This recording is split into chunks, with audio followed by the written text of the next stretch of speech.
All right, welcome. Welcome back to the shop here in beautiful Canterbury, New Hampshire. Tonight, we're going to focus on finishing, and particularly spray finishing. And what better way than to do a little bit on my procrastinated walnut chest of drawers to show you how to use a spray finish to get awesome, easy results. I just want to say, if you enjoy this content, go ahead and subscribe if you like, and we would like you to. Come on, you'll be around. We'll see you more often. And also, you can share and comment and ring the bell.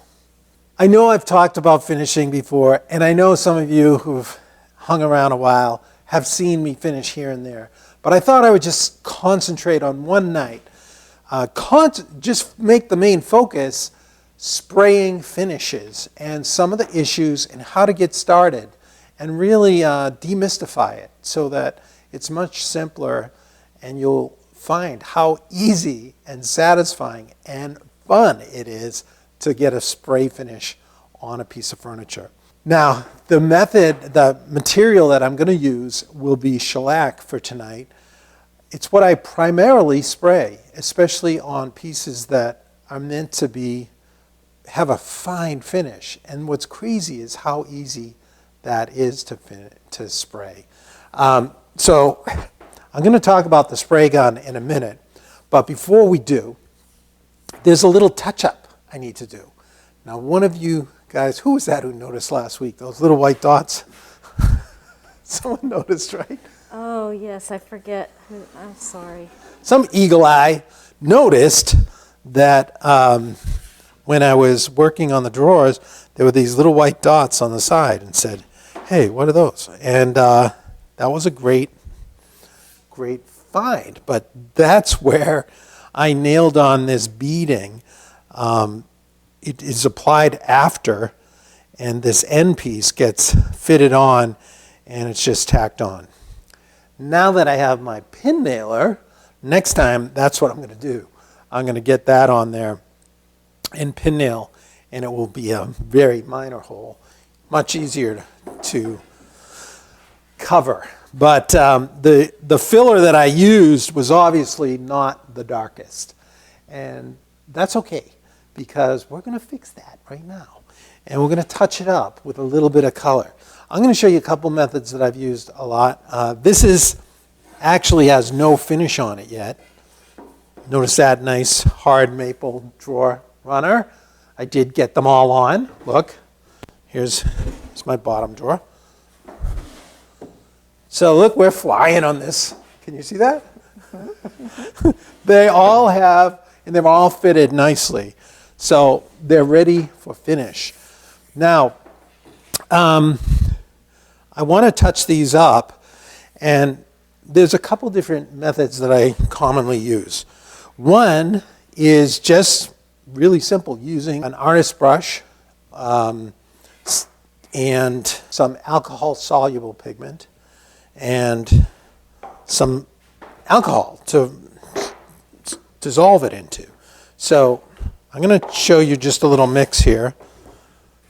It's pretty simple. You can use alcohol-soluble powder. You can use trans tint or concentrated dye stains, which are super. But you're going to want something brown, something walnutty, and maybe a burnt umber is good. Or I'm going to see if I can get a mix. This is brown walnut. That ought to be good, huh? I'm going to just put a little bit of alcohol in here. I don't need much. And so I'm going to put some of that powder in there. Look at, that's a nice looking brown, huh? And let's see if that's dark enough. I'll just do a little test. Put our little brush in here.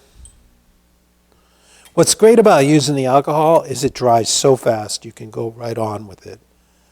That looks pretty good, huh? So what you want to do, I mean, that's giving us the brown. Let's see how it looks on the actual piece. It's a little dab like that. Gosh. You sound just like What do you mean? And a little bit over there where I don't know what that is. Here's a hole. Okay, there we go. Happy little dot. Now you can barely see what that was, huh? Bob Ross would have been proud of that move. All right, here, let's carry another one right here. Oh, we're a little heavy there. That's all right. Just a little happy accident. Oh, oh shoot. Oh. Never saw Bob do that. Actually, it went a little darker than I wanted. Now, that actually was a good thing that happened. Now, it's not too dark. It's actually better to miss slightly dark if you're going to miss. If it's lighter, it shows more. I mean, just the way how light those were, they really drew your eye to them. But when they're darker, like that, it's pretty hard to see. Now, this had no finish on it yet. So it really, even though that little filler that I used, it really absorbed that alcohol. So I was going very lightly, and that's fine. I mean, that's one way. It's not like an exact science, obviously. It's art, and you can do whatever you want. You're in charge. You're the creative genius here. Well, let's see. I might have a couple more to do on this side. Yes, I do. They're very small, so I'm just going to go easy. Here we go.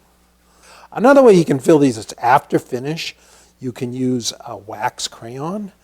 There are some, you've probably seen that in like the box stores tend to have that material. They're meant to like fill nail holes after everything's finished. Where here, I'm touching up things that are going to be kind of part of the finish. So you wouldn't want to use wax to fill here because the finish won't adhere to it. And it'll mess it up at this point. But when the finishing is all done, it's fine to use the wax. So, all right, so that's one method. You can touch it up there. But there, because it's dry, you have a little less control because it may absorb too fast. So you just take your time. Another way is to get these store-bought touch-up markers. This is a Mohawk marker. It's nutmeg.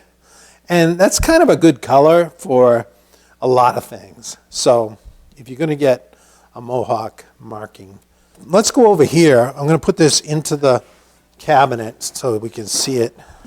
All right, so here's the simple way. Now, this whole chest has a thin coat of shellac on it already. So that's what's giving it some of the color it's got. It might even have two thin coats. Now, once you get those on, that allows you to control the absorption of your marking pen. So you can kind of wipe it off quickly, where if you overdo it on something really porous, it soaks in and it's darker. You could sand it a little, but whatever. So here, look at these three little dots. I'm going to just touch it up right on the dot there. I'm just kind of dabbing. And then see how I can actually wipe it back a little bit. I'll hit this one. Oh, this is a little dry. Yeah, that's better. This marker's drying out a little bit. What?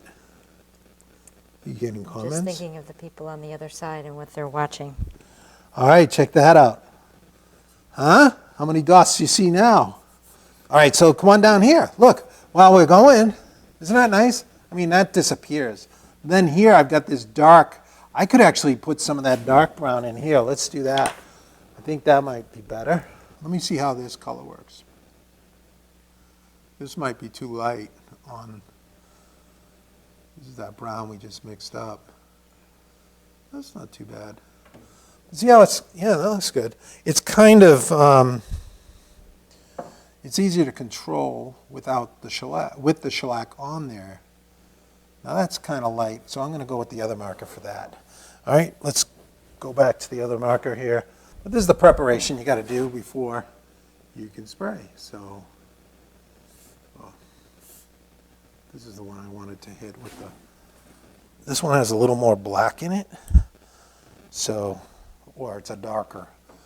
And I want to be dark right in here because this looks almost like a knot.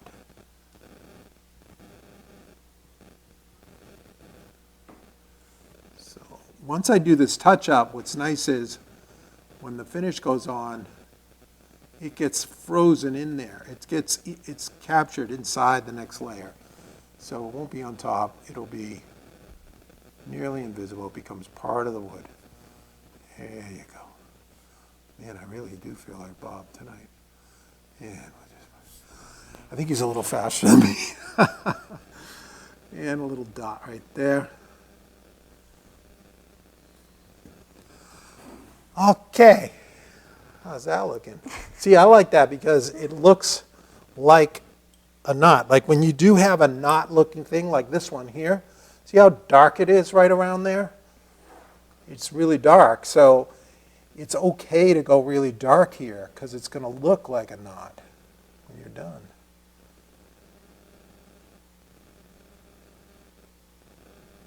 Yeah, just dab it, and I can almost see the alcohol evaporating. That's good. It's kind of nice when you get to that stage because you are literally putting the finishing touches on, and you're seeing it all come together. So this is my spray gun. Now, this one I got probably about 3 years ago, and it's my nicest one I've ever had. But you don't have to buy the most expensive gun. I got this one because I wanted to spray heavier liquids. I wanted to spray paint, actually. I had to spray a dining table with paint. Can you believe it? It was cherry. I know, that breaks your heart, right? But I did. They wanted the top and the legs and all the chairs. Everything was cherry, and it got painted like that slate gray. It actually looked good when it was done. But I needed it to lay out really flat, and my other cheaper guns do not spray heavy material really well. But cheaper guns can spray thinner materials like the shellac. So you don't need the heaviest spraying gun, unless you do plan on spraying lacquers or others. The nice thing about shellac is that it's not as dangerous to use. However, you got to be careful about the denatured alcohol.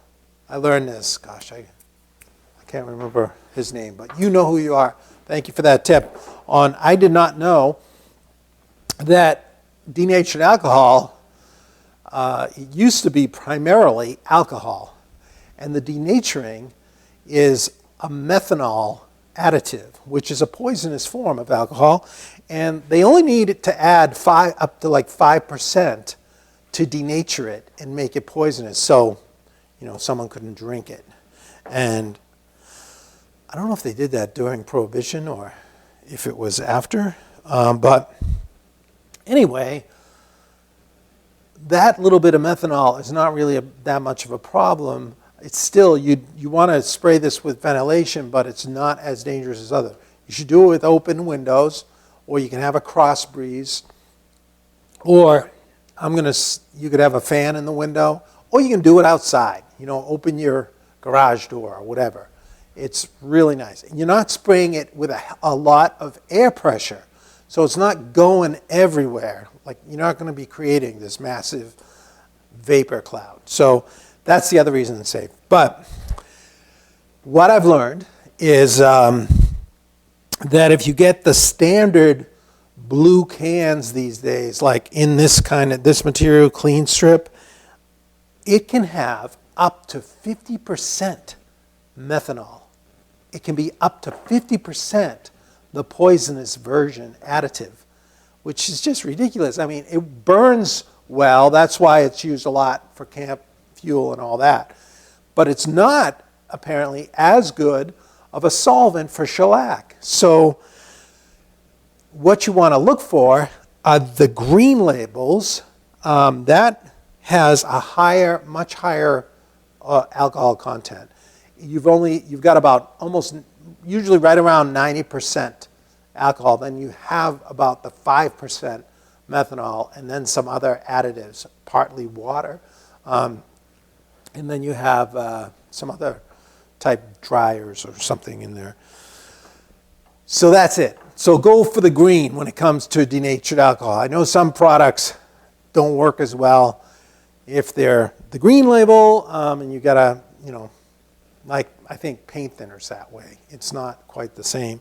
But when it comes to denatured alcohol, you want the purer version so you don't get all that methanol and make it much more dangerous to spray.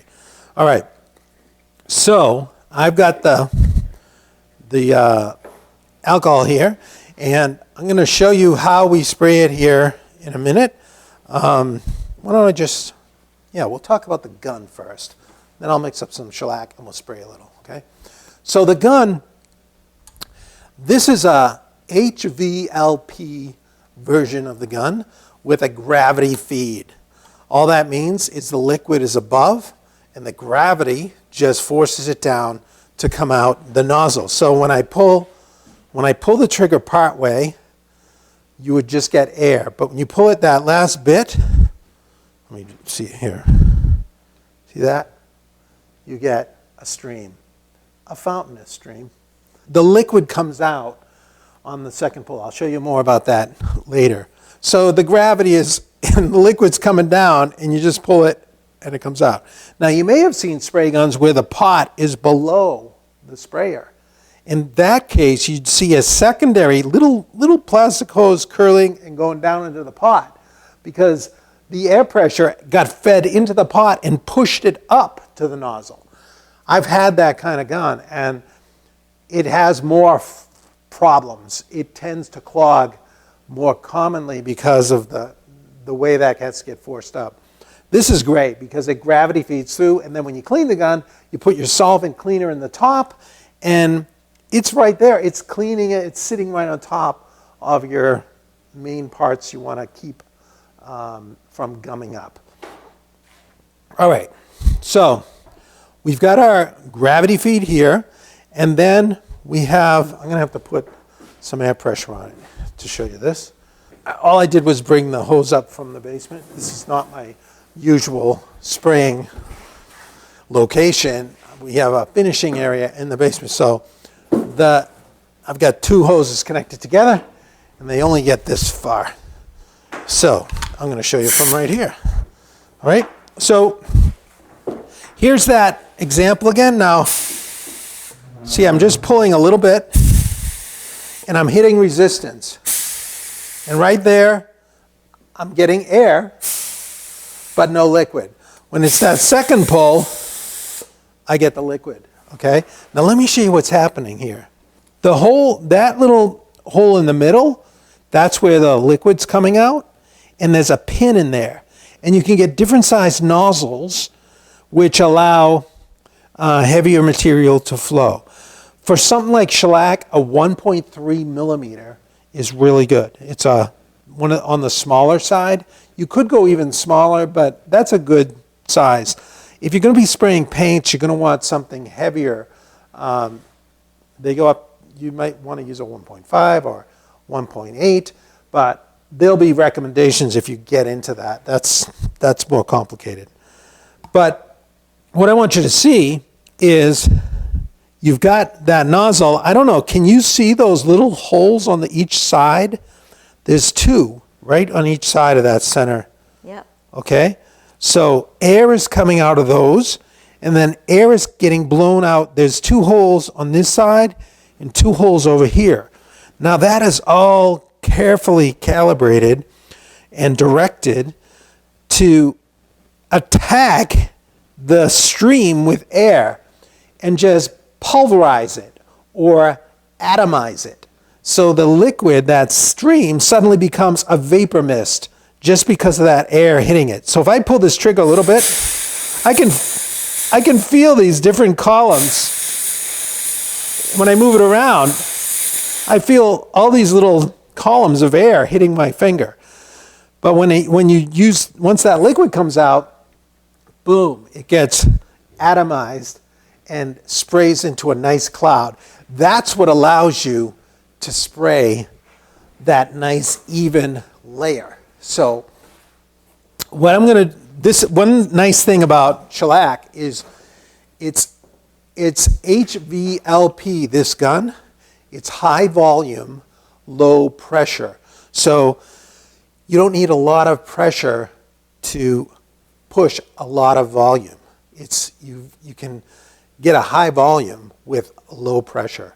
So the volume of material is what that means for you practically is that there's not a massive cloud in the air. Unless you crank it up high, you want most of your material to land on the project and not in the room or as dust on the floor. So the great thing about shellac is you can dial it down to like 30, 35 pounds pressure, and you'll get a nice cloud, a nice spray pattern. All right, so once I start spraying, you want to be about your fist actually away from the work. It's closer than you think. So I'm going to just start, and you're going to go right across and maintain that distance. Some tips about spraying. You want to avoid doing this. Whee! Like, you don't want to swing when you get to the end. You want to keep perpendicular all the way. And you're going to start, like if this was the start of my piece I'm spraying, I'm going to start the flow off the piece and then on. Watch what happens if I start it on. It dries so fast because this is just alcohol. I get a puddle if I'm not moving. But as long as you're moving, and it doesn't take long to get used to this, so I'd go across, and I'm just doing it on this cardboard so you can see the spray pattern. Then the second pass, you want to overlap like half into it. And then a third pass, half into it again. So it's as if the surface gets two sprays. Now sometimes you can do a crosshatch pattern, but usually with shellac, I'm just doing the one thin layer and laying it down like that. So here we go. And we could go again, half in, another one. You can go both ways like this. All right. So that's just going to dry off. So there's hardly, I can't even smell it. There's hardly any mist in the air because I'm on that low pressure. It was all directed away from us in that case. Mike's asking how big the compressor needs to be. Excellent question, Mike. I was just thinking about that. You want a tank that's big enough to hold the pressure long enough so your motor doesn't keep cycling to re-pump up the pressure. For instance, if you take a look down here, I've got this little M-Glow. This is more of a construction nail gun type compressor. This is pretty handy for all kinds of stuff. But it's not a great compressor for spraying finishes because the tanks are too small. It doesn't hold the pressure long enough. It's just too small of a reserve. I had a 20-gallon tank for years, and that was fine. That is going to cycle on and off a lot more. And it only had a 5-horsepower motor on it. I ended up getting rid of that one, and I got an 80-gallon tank now with the same 5-horsepower motor. So those compressors you see that aren't much more than $100, those are great. But you can get by with a 20-gallon, or get one on Craigslist. A lot of people are getting rid of them. They're really pretty inexpensive. This is, by the way, is the GTI Pro Lite. And the reason I got into this gun, I watch videos too. And I was watching this guy. He's called the Gunman. All he does is spray cars. And I thought, this would be a great way to learn how to spray better. And it was great because you see how they actually spray that beautiful finish coat on cars. And it's a gun. He raved about the GTI Pro Lite. So you could spray your car. But there's a lot to know about automotive finishes. And when you're spraying those kind of materials, I mean, you're almost in a hazmat suit And you've got to have good ventilation, a totally different room, dust-free. Everything's got to be really spot on. Chuck's asking, what type of filtration do you have on the air line to the spray gun? Oh, good question, Chuck. I have a, if you're going to be spraying a lot, you need something to take the water out. So I have like a line that goes down, and it has a port down. So I just use black pipe. So it comes from my compressor downstairs, and then it goes into my finishing room, and then I go up, over, down, and then it goes up and over to my little water filtration. So you have this low point, almost like a sink, and I have a valve down there. So water condensates in your tank when it's humid and on the cold steel. And so you, believe it or not, when it's really humid, you can get a lot of water blowing through your gun and screwing up your finishes. So you want to have some way to capture that. And then it's just, I forget someone knows the right word. What's that? It's like a cylinder in a clear plastic, and it's in the line, and the line goes through, and that also captures water. There's a little valve on the bottom of that. I can see when that's getting wet in there, and I'll release the moisture out of that too. So a double capture kind of situation there. All right, so let's look at the shellac here. Just a quick little, I'm not going to go heavy into this, but shellac is made by this lac bug, insect, and it excretes this kind of resin. So on trees it's collected, and then it's usually put out in sheets, it's melted and dries, and it becomes a flaky material. So what I have right here are shellac flakes. This is the raw, dry form. And this is what you want to dissolve into the alcohol that creates that miraculous, beautiful film on furniture for thousands of years, basically. But a lot of the great 18th century furniture, and before that, was applied, much of it with the padding method called French polishing, which simply is using shellac and just going over and over. I'm not going to get into a lot of the nature of shellac, but I want to show you a couple different types.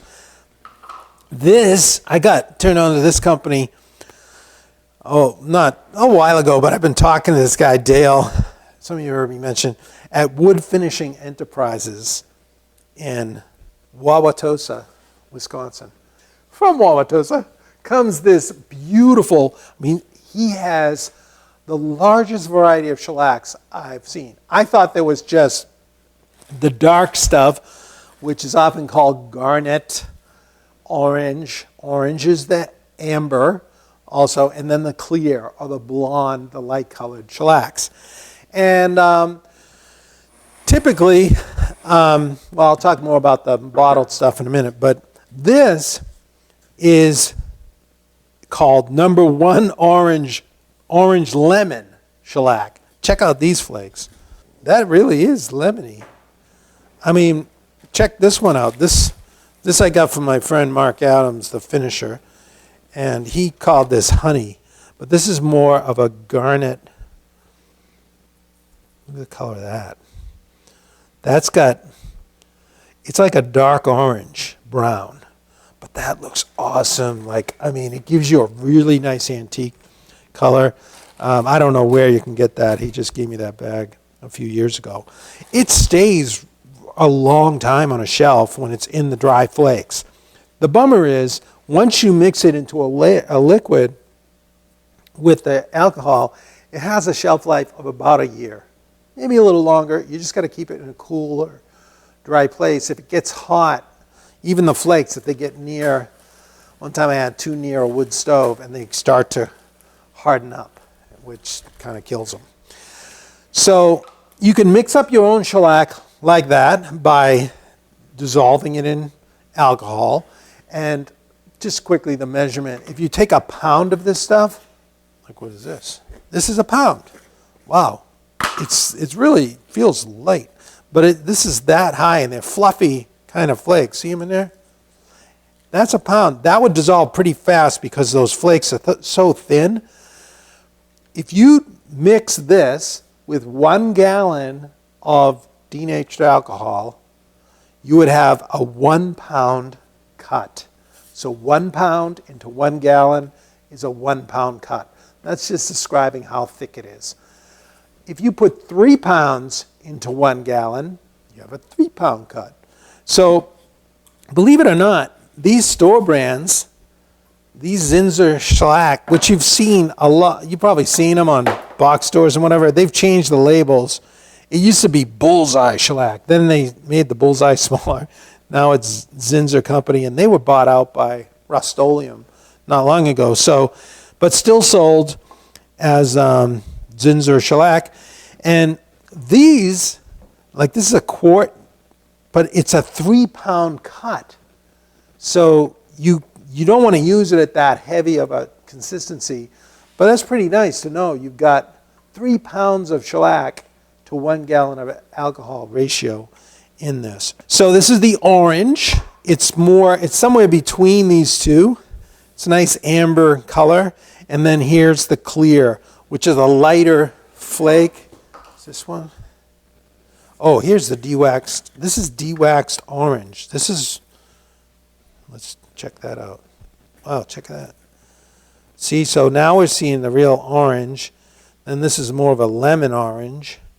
And then if I showed you, I don't have the blonde flakes, but they'd be even lighter and a little less yellow. I like to use, when I'm spraying in the gun, it's usually about 1.5 pounds.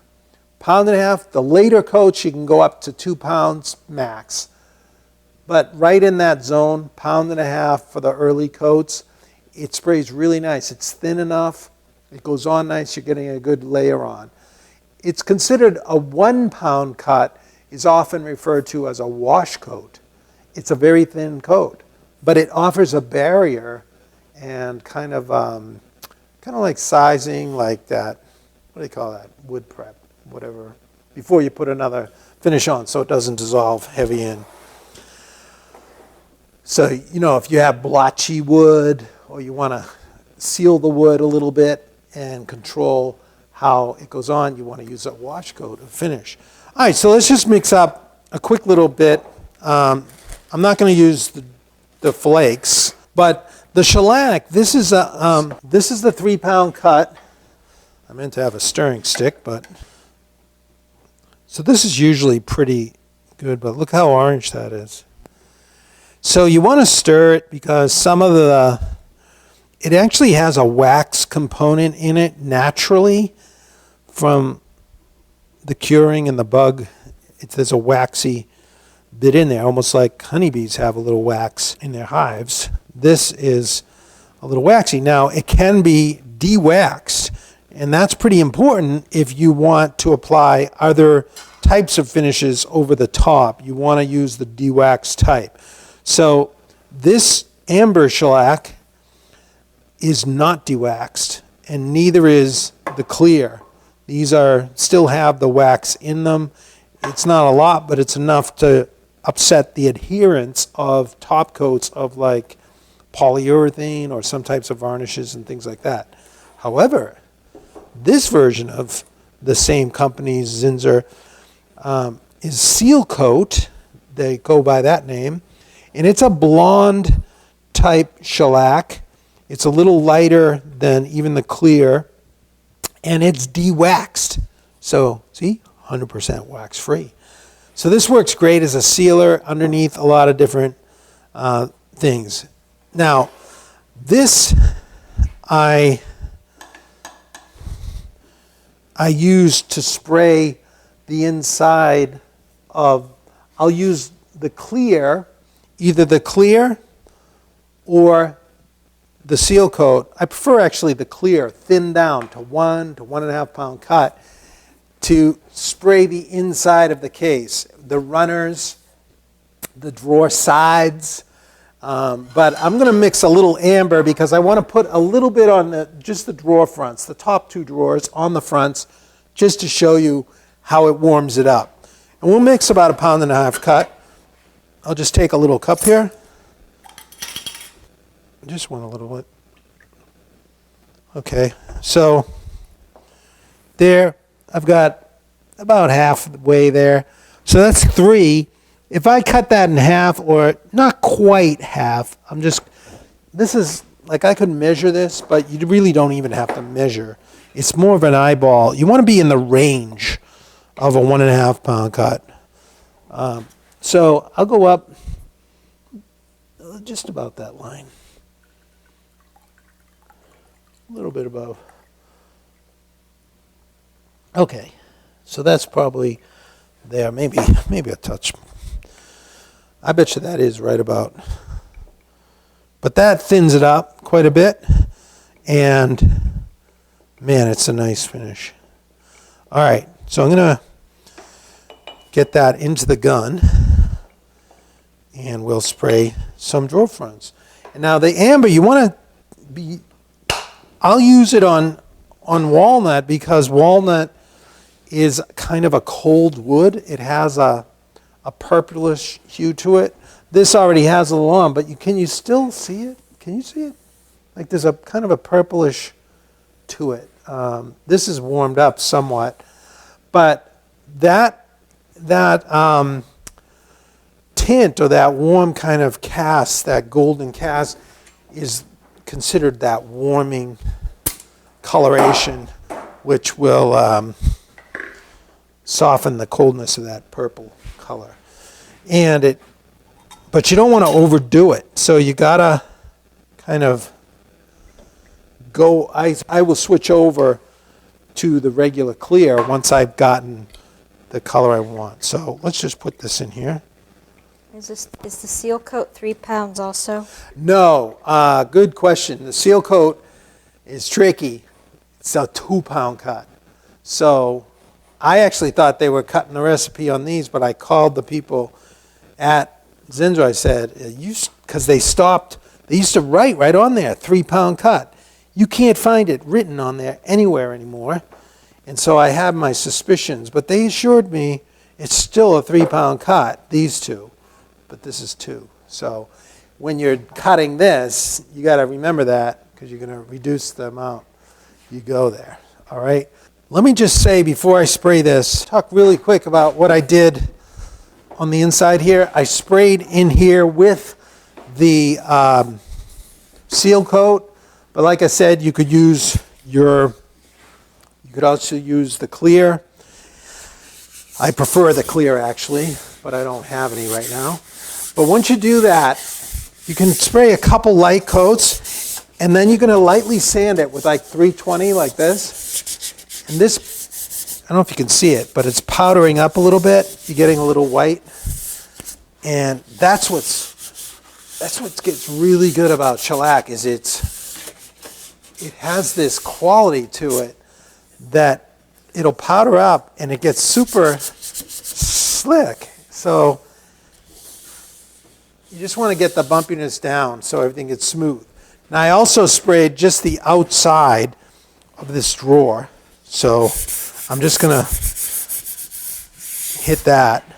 So this drawer over here, I sprayed the outside and the runner down here.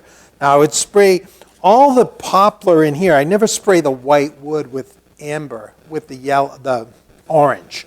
It just looks too yellow. Or it has that golden cap. This all gets the clear, which has a little bit of a tint to it. Now, I'm just going to lightly sand that shellac, and that gets really slick. So I would do a couple thin coats like that, and this hasn't really been on very long. It's only been on for a couple hours. Then I would wax the runners and the sides, and I put a little wax in here too, right where it's going to run. And this is not going to slide great, but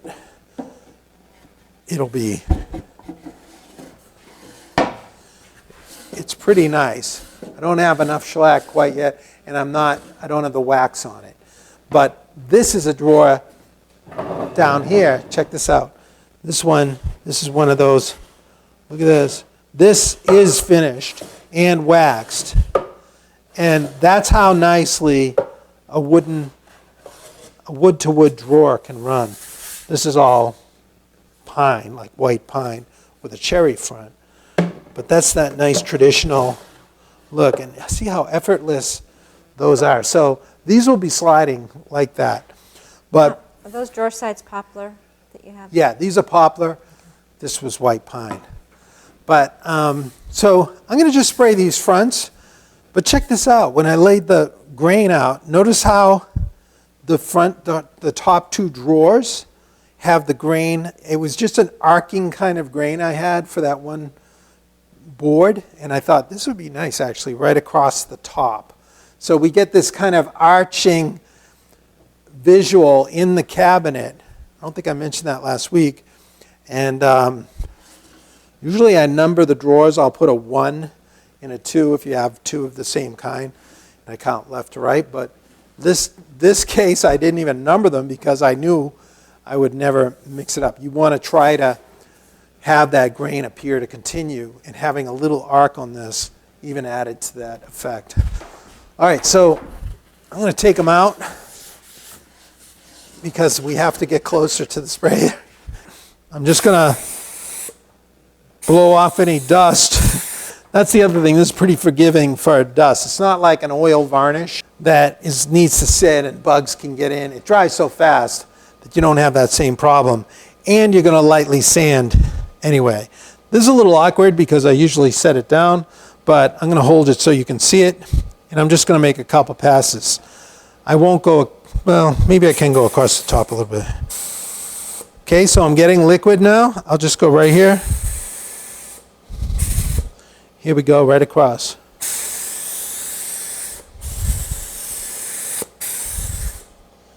That's enough. I need a little more pressure. I must have dialed it down. So,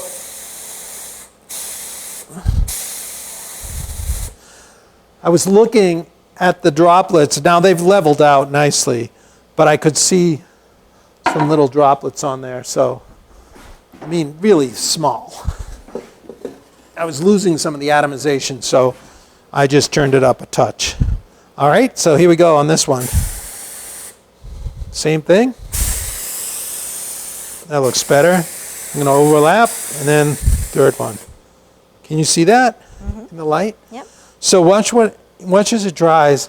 The alcohol, it starts evaporating, and it just starts to lay out. And very quickly, it'll be there. Now I'm going to just let this set for a second. Let me just let that set. I'll let those cure like that for just a minute. I just want to show you a chair that's finished with this same technique. So this is a mahogany Queen Anne chair that has only shellac on it. I might have put some potassium dichromate just to darken slightly the mahogany. But other than that, it's just shellac. The back was toward the sun a little bit, so it's a little faded there. But this is the true color on the front. Isn't that nice? I mean, this is the same finish you will see on a lot of museum pieces 200 years old. But this is where spraying is so nice. Imagine if just trying to brush all this, going down these edges, and then even other chairs where you have a lot of intricate parts, you're just moving right along. And if you use my little turntable that we made during the Sawhorse episode, you just spin your chair and you get all these vantage points, all these angles, and you'll get really smooth with the gun. You just got to always keep it moving, stay that uniform distance, and keep 90 degrees to most of the work. And so you're always moving, always starting and stopping the gun off the work. You'll get kind of used to it. All right? So, and then when I'm done, I just rub it out with a little steel wool, fine steel wool, and a little bit of wax, usually like brie wax on this type of thing. But let's get our drawers, let's set them in the cabinet and see what difference it made. Is potassium dichromate toxic?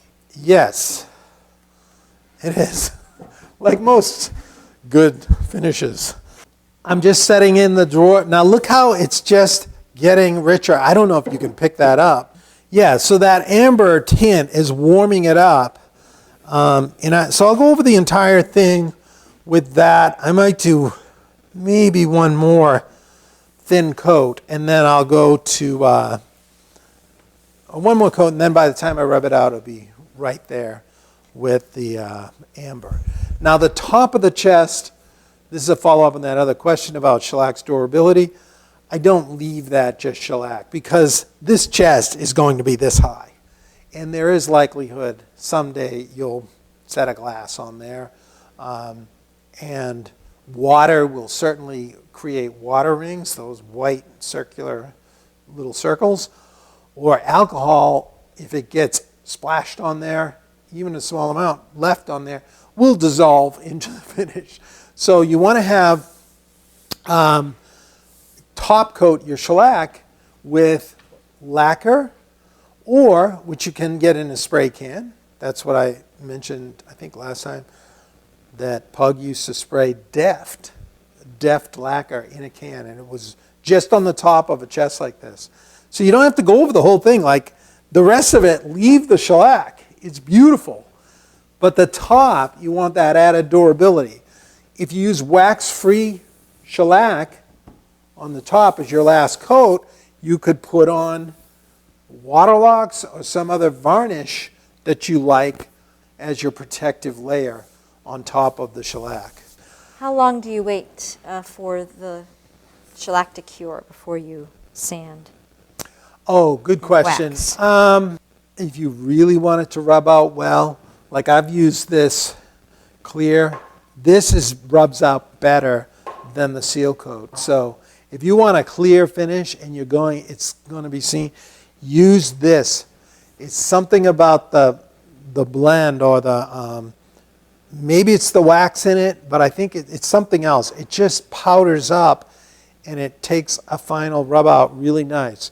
I remember I built this chest of drawers that was a copy of a Townsend piece, a Newport style block shell chest. And I really wanted to nail the finish because it felt so authentically museum-like. And I wasn't going to French polish it, but I used this technique. I sprayed shellac. And on the top, I gave it several coats of the clear till it was nicely built up.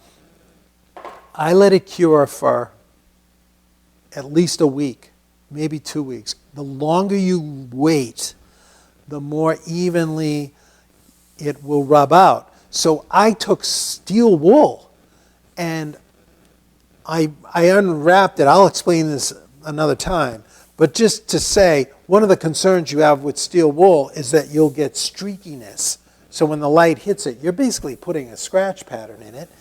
And you could get like some deeper scratches next, and it looks all scratched up. But what's amazing was by waiting, because I don't usually wait, I'm not that patient. I don't usually have shellac as my final. I left that as my final on that piece because it was more museum-like. But by waiting, it rubbed out so evenly and beautifully. I had a really nice sheen across the top from the shellac, from the steel wool. And then I put a spray liquid polish, and it was just beautiful. It was perfect. And I even had a conservator come up to me, but he used to work, he said he was at MFA in New York, where I copied the piece from. He said he had worked on finishes down there. And he said, I just want you to know, you're really close with that. And I was like, what?